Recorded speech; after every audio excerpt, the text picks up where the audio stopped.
सुरन समाज के लोगों ने 8 मार्च को वहाँ पर परमिशन के लिए लगाई थी, उनकी भी कैंसिल कर दी। लेकिन वो फिर भी सरकार के खिलाफ जाकर पूरे देश के अंदर यूसीजी के खिलाफ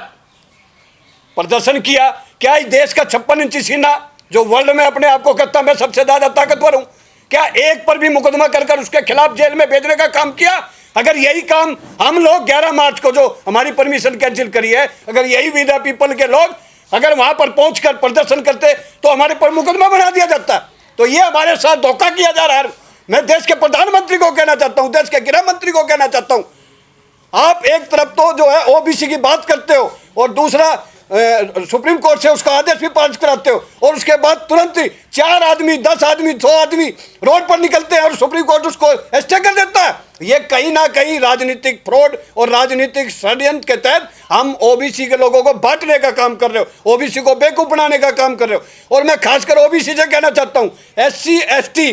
बिल्कुल जाग चुका और अपने हक की लड़ाई लड़कर अपना हक भी ले रहा है। ओबीसी से मैं कहना चाहता हूं, RSS की दरिया बिछानी बंद करो, राम मंदिर का नाम लेना बंद करो और अपने हक अधिकार के लिए रोड पर उतरकर अपने जो 70 करोड़ ओबीसी है उनको लेकर, SC ST के साथ मोहंती को लेकर एक राष्ट्रव्यापी आंदोलन करने की जरूरत है। जो ये 10% के लोग रोड पर कुछ संख्या में निकलकर स्टे करा देते हैं, कानून बदलवा देते हैं, और हम लोग 90% होकर भी 100 करोड़ से ऊपर होकर भी क्या हमारे में ताकत नहीं है? क्या हमारे में एकता नहीं है?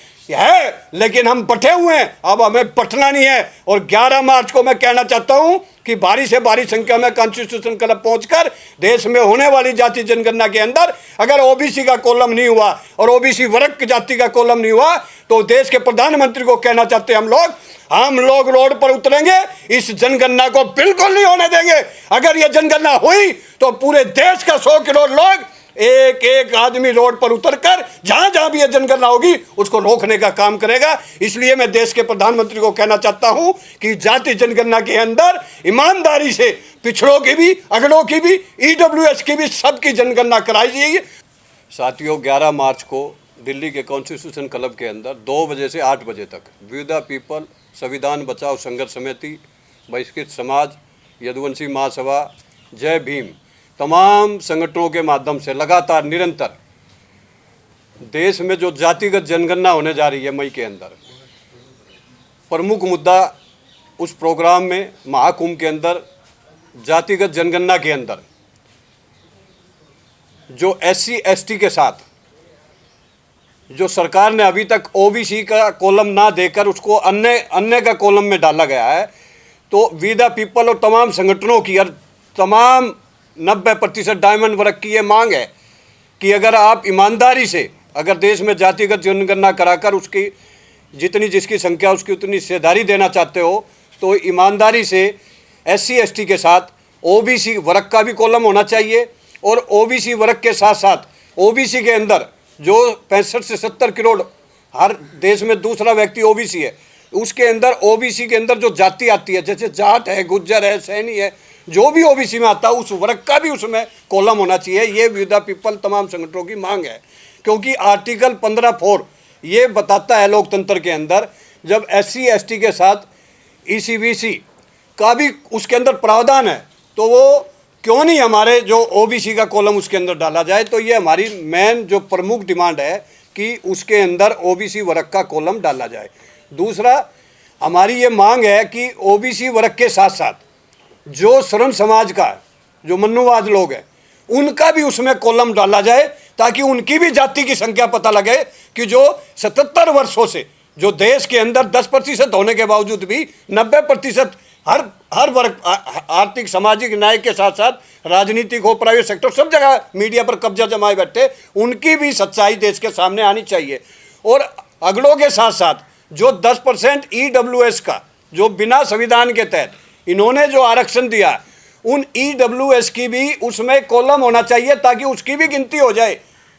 जो कुछ समय में मिला हुआ ही आरक्षण वो इतना आरक्षण ले पाया जो ओबीसी जो है 93 से लेकर अब तक नहीं ले पाया। ये कैसे हुआ? कहीं ना कहीं ये जो है हमारे साथ छल किया जा रहा है आरक्षण के नाम पर भी। तो मैं देश के सभी बहुसंघ समाज के संगठनों से आह्वान करता हूं कि 11 मार्च को कॉन्स्टिट्यूशन क्लब के अंदर आप भारी से भारी संख्या में पहुँचे। मैं देश के बहुसंख्य समाज के सभी सांसदों से, सभी नेताओं से कहना चाहता हूं, अगर सही मायनों में आने वाले समय में दोबारा से लोकसभा में जाना चाहते हो तो इस आवाज़ को बुलंद करो और 11 मार्च को कॉन्स्टिट्यूशन कलम में पहुंचकर जातिगत जनगणना के अंदर ओबीसी कॉलम और ओबीसी के अंदर जो जाति आती है उसका कॉलम भी डलवाया जाए, ताकि ईमानदारी से ये जातिगत जनगणना हो। अगर ये अन्य के साथ होती है तो इसमें ना तो ये पता लगेगा कि ओबीसी वर्ग की कितनी संख्या है और ओबीसी के अंदर कितनी जातियां हैं, क्या उनके पास नौकरियां हैं, क्या उनके पास मकान है, कितना उनके पास शिक्षा है, कुछ नहीं पता लगेगा। यही सरकार चाहती है कि जाति जनगणना भी हो जाए, लेकिन वो अन्य के साथ हो, ताकि ये हमारे साथ धोखा ना हो, ये फ्रॉड ना हो। क्योंकि अगर अब की बार ये जनगणना हो गई और ईमानदारी से नहीं हुई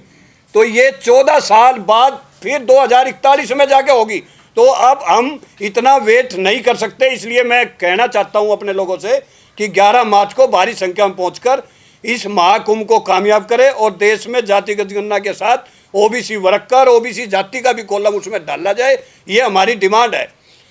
साथियों, ये हमारा प्रोग्राम 11 मार्च को रामलीला मैदान में होने जा रहा था, लेकिन सरकार ने हमारी जो है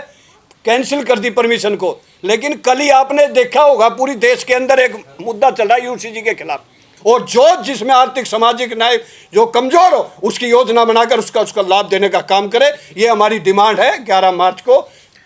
दोस्तों, बाबा साहब ने जब कॉन्स्टिट्यूशन लिखा था तो उसमें एक प्रोविज़न डाला था, her after every 10 years census of the population of the country will be carried out.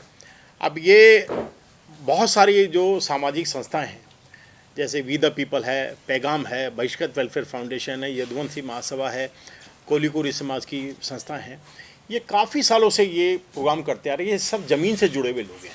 और हमारे हाथों में कलम नहीं है, हम लोग विधायक नहीं है, हम लोग सांसद नहीं है और हम लोग राज्यसभा के एमपी नहीं है, लोकसभा के एमपी नहीं है, लेकिन हम सच्चाई से जुड़े हैं और ज़मीन से जुड़े हुए हम लोग हैं। इसलिए हम हमेशा इस आवाज़ को उठाते आ रहे हैं। अब जो है एक बात बहुत ज़ोरों शोरों से पूरे भारत में चल रही है, जातिगत जनगणना वाली, कास्ट बेस्ड सेंसस वाली।